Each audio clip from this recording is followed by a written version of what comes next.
Hello and welcome to Shaking and Sipping. This is the show where we shake up, or today blend, a cocktail or other mixed drink, talk a bit about some variants, some history, have a sip, see how it is. We're continuing our quest to work through the IBA's official list of cocktails to see how those stack up. We're in the second section. These are the contemporary classics, and this week's contemporary classic is the Piña Colada. Now, the Piña Colada is certainly a contemporary classic. Everyone has heard of this drink.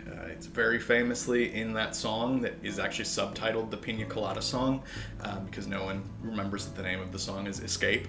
And so everyone knows the drink, everyone knows it exists. I assume most people have had one. I actually, in answer to the song, I'm not sure if I like Piña Coladas. I've had them, but I've had like one a decade ago. It doesn't sound like a drink I would like for a number of reasons. I don't particularly like coconut or pineapple, but hey, what the heck? We're gonna have one of those and see what we think of it. I'll also tell you now, I don't think anyone likes getting caught in the rain. It might just be a semantic thing, but I quite like rain, but caught in the rain implies that it's a negative. Like, if I get sprinkled on, I'm not caught in the rain. If I'm carrying an important document and it then begins pouring on me, I'm caught in the rain. That's always bad. No one likes that. So that's a bad dating profile, okay? Anyway, the Piña Colada has a history that's a little bit tough to pin down. We're pretty sure it hails from Puerto Rico. There are a few potential sources of where. There's one obscure story about some pirate in 1820 or something. I don't know what that's about. That isn't true. The drink came about sometime in the early 20th century or mid 20th century. The first time we see a drink by that name, Piña Colada, which literally means like strained pineapple, as in like freshly juiced pineapple. It's from a drink in Cuba back in the 1920s, which I don't think actually bears any relationship to this drink. That drink appears to basically just be a pineapple daiquiri. I think that the name really just, because those are simple words in Spanish attached to that, I don't think anyone knew about that drink in Puerto Rico a couple decades later, when this probably showed up sometime in the 50s. Now, there are three different claimants in Puerto Rico who have some amount of recognition behind them. The bar that one of them was at has this plaque on the wall about it, and one of the other ones was officially recognized by someone in Puerto Rican government in 2004, I believe, and given some letter of achievement because the drink was named the official drink of Puerto Rico. Those names, because I'm gonna forget them. So we have two gentlemen at the Hilton in San Juan. One, the earliest, and the one who I think has probably the most heat behind him, is Ramon Monchito Marrero Perez. I'm sure I butchered that. He is the one who claims to have invented it in 52. He's the one who was recognized in that letter or whatever from someone in the government. He had someone else who worked with him, Ricardo Garcia, who worked there with him as well, and says he invented it 2 years later, which is the date that the Hilton itself gives, even though they tie it to the first guy. I don't know. And there's another guy, Ramon Portas Mingo. I don't know how. It looks French. It'd be like Mingo, but I don't think it is, so I'm not sure. Ramon Portas Mingo. Apparently created it at the Barranquina. My Spanish, not so hot. At a restaurant that begins with a B in or about 1964. And the restaurant to this day claims that as being true. They've got a big plaque up on the wall crediting him and the date and so on and so forth. I think probably there's some bit of truth in all these again. I think this drink we're going to look at in a moment, it's just rum, pineapple juice, and some sort of coconut product. I'm sure variants of this have showed up a few different places a few different times. I'm perfectly willing to believe that it was a specialty drink at that Hilton in 52, 53, 54. Those two guys were both bartenders there. This other guy at this restaurant in 64, I'm perfectly willing to believe that, he popularized it or tweaked the proportions or something. I think these names probably all belong there, but I think it's pretty safe to say it goes back to that 50s, San Juan, Puerto Rico, and probably at least one of those gentlemen I named was involved in the process. The drink hasn't evolved much over time. There's a few variants, and we're going to do 3 versions today, but most versions have a fairly mild rum, something like a Bacardí, Don Q, that sort of thing, and then pineapple juice, and then some sort of coconut element. Now, this is traditionally Coco López, cream of coconut. This is apparently was just invented before some of the stories say. It doesn't matter. But this shows up in some of the earliest recipes in the 60s. This shows up in recipe books specifically. There are other brands available, and some folks prefer to use like a coconut milk instead to get a different consistency going. And that's all that's in the original version. So we'll play with that a little bit. Lime's a common addition, bitters, other ways of making it. But that's all there is to it. So we're going to do 3 today. We're going to follow the IBA spec. We're going to do one that is sort of a take on something I saw on Wikipedia, and then we're going to do one that is sort of a take on how they do it at Death & Co. So that's what we got. Let's get to the first one. All right, we're going to start off with that IBA version, which is the simplest. So that's a good place to start. This is a blended drink, so I'm just going to be pouring into this mixing glass here, and then I'll be blending off screen. Now, ideally, of course, you want to juice your own pineapple juice, and that's super. And if you watch previous episodes, you know I love making syrups and doing a kitchen sort of thing. I don't like pineapple. There's just no reason for me to invest that level of effort into getting pineapple. I'm just not going to appreciate it. So this is the canned Dole pineapple juice. I want 50 milliliters. That's about 1 2/3 ounces. And we've got our Coco López coconut cream. It says to shake it. I'm not sure how much that does for it before it's been opened, but let's give it a shot.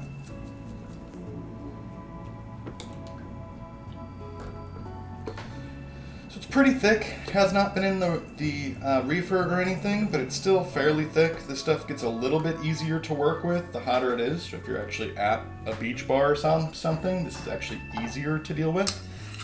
We'll just do a little bit of spoon action here. What we're looking for is right about 1 ounce. So that's 30 milliliters.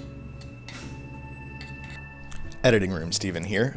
If you were to have actually shaken that much better than I did, or to try to stir vigorously at this point, you would be able to much better combine that product to get a better consistency, and then have a more uniform product throughout the rest of the tin. Just a note.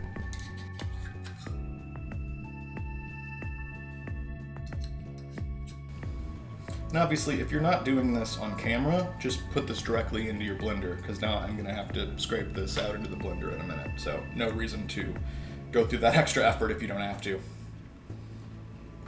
And then finally, our rum. For the IBA spec, it just says white rum, so we're just going to stick with Bacardí. It's also from Puerto Rico, which is nice.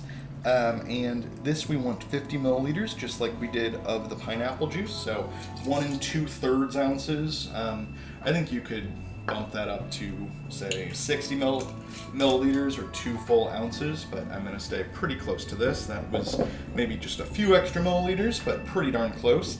That's all that's in this one. Lime juice, definitely a common addition, and the IBA mentions, it says historically, a few drops of lime juice were added to taste. I'm not sure that's true. Some of the earlier recipes I see definitely just call for, 10 milliliters, 15, 20 milliliters of lime juice, but sure, whatever. So we're going to go ahead and take this and blend this with some ice. I'm not a big blended drinks guy, so we'll see if I get that proportion right. It's always hard to judge, and I don't like blended drinks anyway, so this is just a great episode for me. I'll be right back. Alright, so I've blended that off screen in my blender that I hate and don't want to show off. And I'm just going to go ahead and pour that, hopefully well blended. It's okay. It's not exactly right. It's close though. I'm going to pour that right to the top of my highball glass. IBA just calls for a large glass here. You see these in sort of tumblers. You see these in hurricanes. You see these in like zombie glasses. You see these in all kinds of different glasses. So we're just going to use the highball. Garnish with a cherry, and IBA in a lot of places will have you also put a pineapple wedge or two in there. Again, I don't like pineapple enough to bother buying a fresh pineapple for this. I apologize. Normally I go above and beyond for you guys, but not for pineapple. And that's a fun effect that happens. All right, let's try the IBA spec Piña Colada.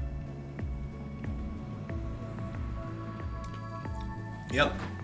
So that tastes pretty much how I imagined it tasted.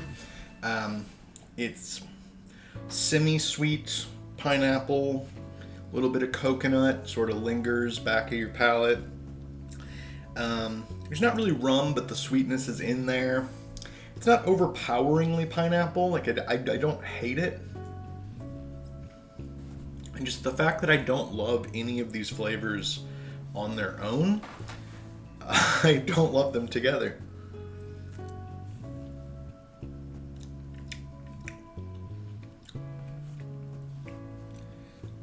Yeah, it's interesting. Toward the top, I'm actually getting more pineapple juice.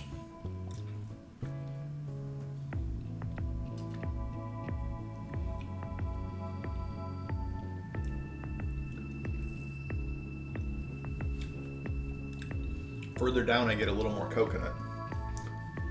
Not entirely sure why that is. Some kind of a suspension viscosity thing.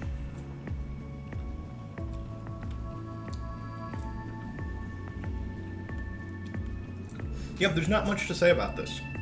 It literally tastes like coconut and pineapple, and I don't know what else you were expecting, so that's fine.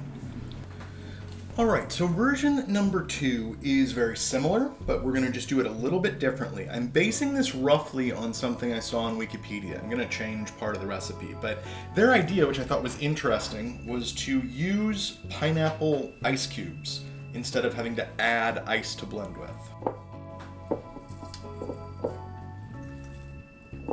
Now, I'm generally a fan of doing that sort of making things into ice cubes. I've talked before about how I do that in my Bloody Marys. I make ice cubes out of a Bloody Mary mix. In this case, I'm just doubling down on probably my least favorite part of the drink, so maybe that's a bad idea, but we're just going to go with it. And this is about 360 milliliters, or, sorry, no it's not. This is about 180 milliliters, or 6 fluid ounces of pineapple juice. I'm going to switch up the rum. I want something with a little bit of character to it. This is 4-year Run Barbancourt. It's a Haitian rum made from sugarcane juice. I'm sure we've used it before, though I don't remember when. So I've got 2 full ounces, 60 milliliters of that. And then they also call for 1 ounce or about 30 milliliters of the Coco López, just like the last one did.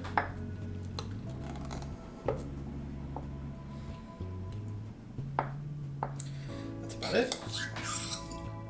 And then lastly, the other ingredient that I don't think I'm going to add is they, like several recipes, call for the addition of heavy cream. And so if you want to follow their recipe exactly, it'd be another 30 milliliters of heavy cream. I don't see a ton of reason to do this. I don't need to make this creamier or more dilute for me personally. So I'm not going to, but feel free to if you want to follow along.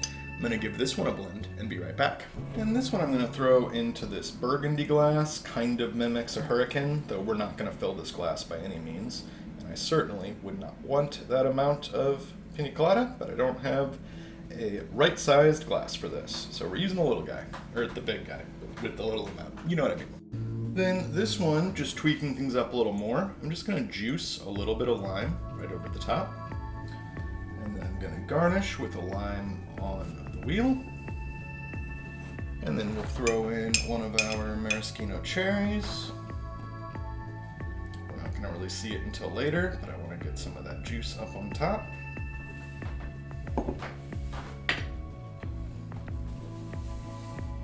I'm not even going to bother with the straw on this one. And this is our other, even more pineapple-y Piña Colada.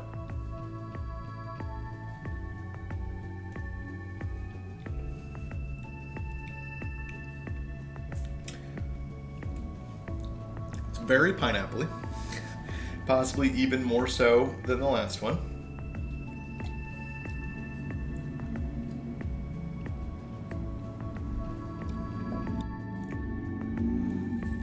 So I do get just a little bit of that rum though, and I get it in concert with the coconut. So it's like the pineapple starts to give way, and I get the less acidic part of the pineapple, the part that I could read more as some sort of a citrus fruit, a little bit bigger, a little bit warmer, which is being sort of reinforced with the coconut, right? That's all happening together, a creamier, warmer place. And right there, I get just a little bit of some aged sugar notes that show up right in the middle of that, which is the rum Barbancourt coming through.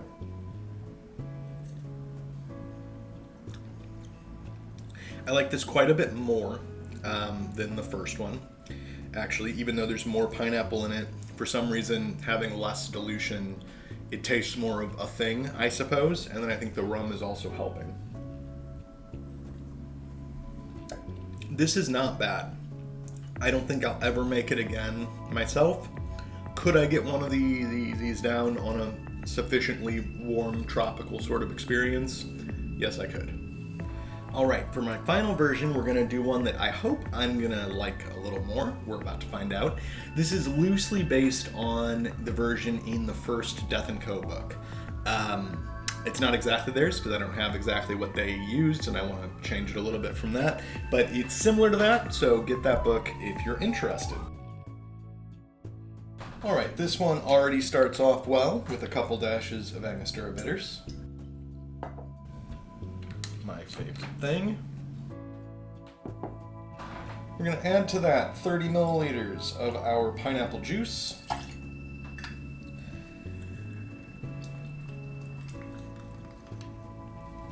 $15 milliliters of lime juice, 1 ounce of Plantation's Overproof, 30 milliliters. That's a little bit extra, about 33 milliliters. And 1 ounce of our Denizens Merchant Reserve. We got this a few weeks ago when we looked at the Mai Tai. This is a sort of recreation of the blend of rums that Trader Vic Bergeron would have been using in his Mai Tais in the 50s. Finally, for our Coco López, we're going to cut it down just a little bit this time. 3/4 of an ounce, or 23 milliliters.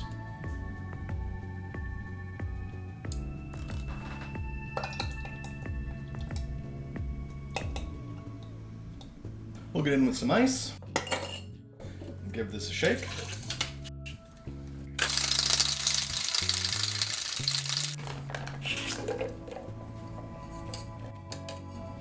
I'm just gonna crack an ice cube real quick into my double old-fashioned glass.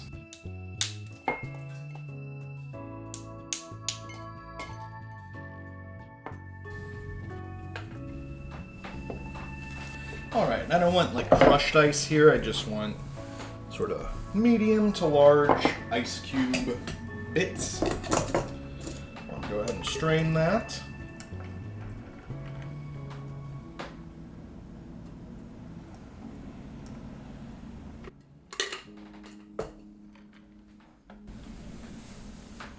And this one I'm actually just going to garnish with another little couple drops of Angostura. And that is a little bit of a variant. Still same basic ingredients, just adding that lime in and really bringing the rums to add some oomph. Okay, so nose, I get a little bit of the Ango, but not as much as I'd expect. It's kind of muted, it's all mixed. I can tell there's some sort of spice notes there, but they aren't really jumping out as anything specific.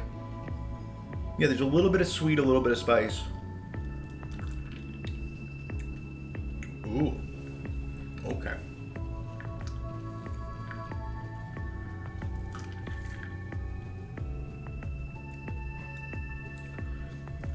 Okay, so front I get the pop of lime, the very sharpness off the front of the pineapple, and just a hair of a sort of sweet rum note.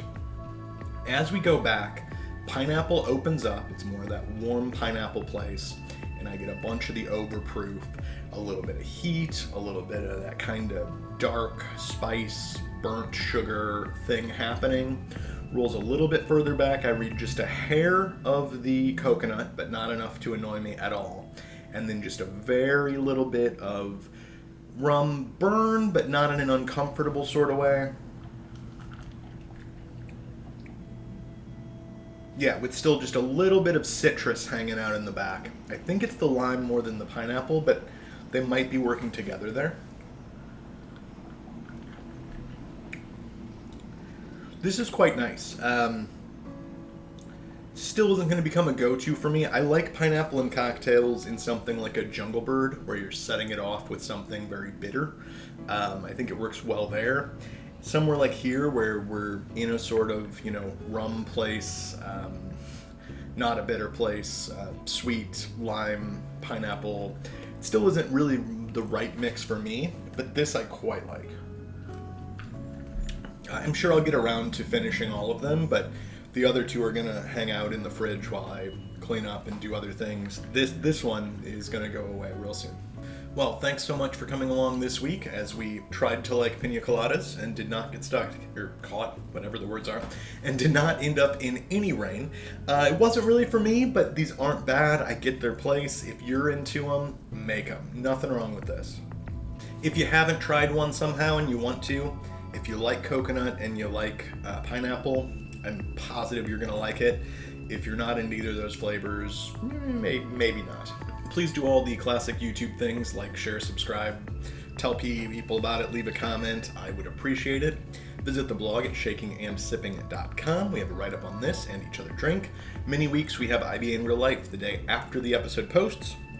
We'll have a new blog entry talking about going to a local Seattle cocktail bar and ordering the drink and how that goes, etc. Not sure yet if we'll do one. The way you'll know if we do is either check back on the blog or follow on Twitter at shaking_sipping. We'll be back next week with the next drink from the IBA's list. Until then, happy sipping. Cheers.